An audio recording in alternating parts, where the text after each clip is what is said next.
नमस्कार दोस्तों, स्वागत है आप सभी का हमारे YouTube चैनल में। तो दोस्तों, आज मैं आपको पुत्रदा एकादशी व्रत कथा सुनाने जा रही हूँ।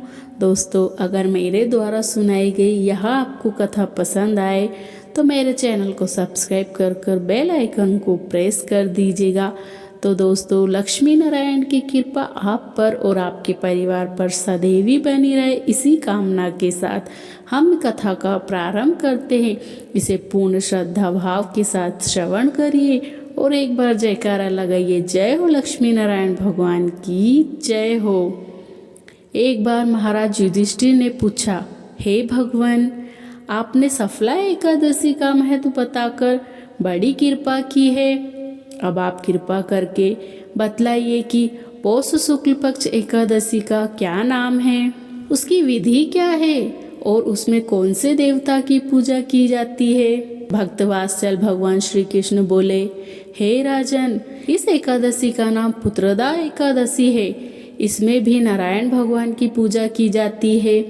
इस चर और अचर संसार में पुत्रदा एकादशी के व्रत के समान दूसरा कोई व्रत नहीं है।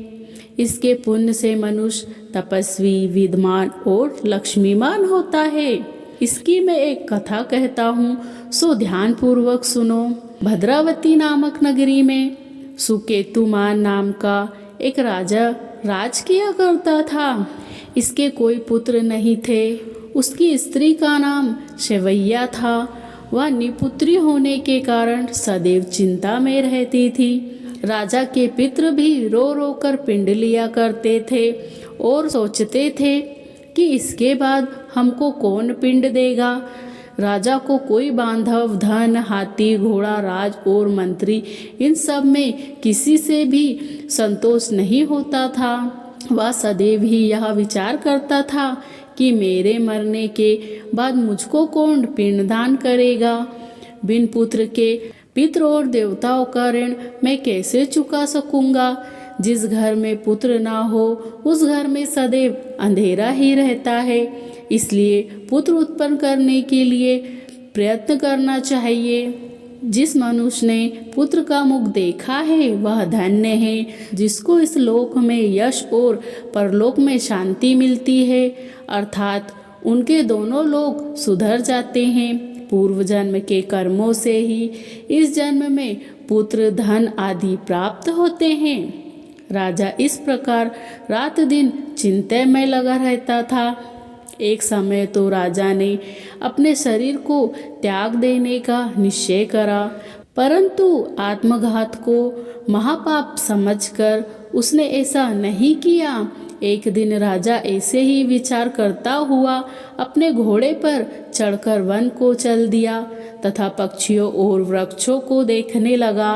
उसने देखा कि वन में मृग, व्रग, सुअर, सिंह, बंदर, सर्प आदि सब भ्रमण करते रहते हैं। हाथी अपने बच्चों को हथनियों के बीच में घुमा रहा है। इस वन में कहीं तो गीदड़ अपने कर्कश स्वर में बोल रहे हैं, कहीं उल्लू ध्वनि कर रहे हैं। वन के दृश्य को देखकर राजा सोच विचार में लग गया।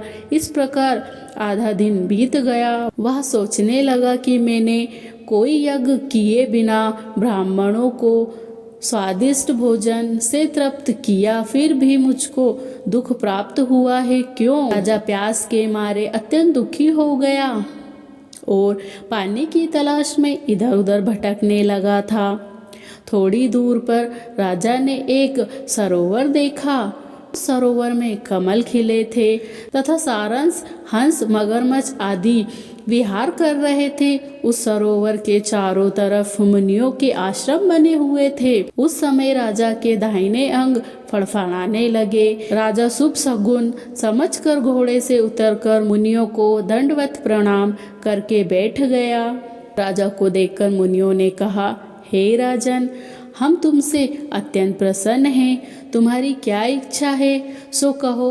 राजा ने पूछा, महाराज, आप कौन हैं और किस लिए यहाँ आए हैं, कृपा करके बताइए। मुनि कहने लगे कि हे राजन, आज संतान देने वाली पुत्रदा एकादशी है। हम लोग विश्वदेव और इस सरोवर में स्नान करने के लिए आए हैं।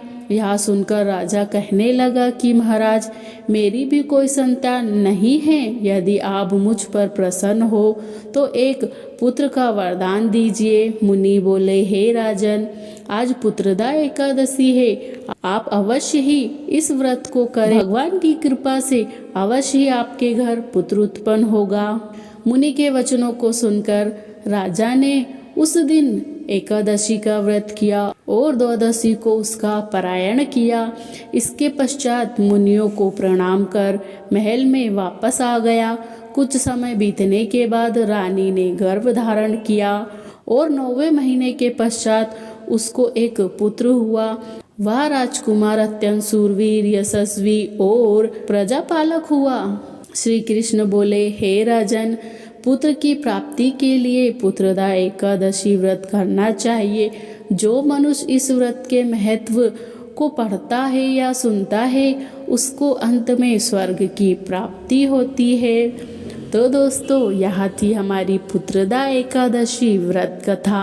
अगर मेरे द्वारा सुनाई गई पुत्रदा एकादशी व्रत कथा आपको पसंद आई हो तो मेरे चैनल को सब्सक्राइब कर बेल आइकन को प्रेस कर दीजिएगा।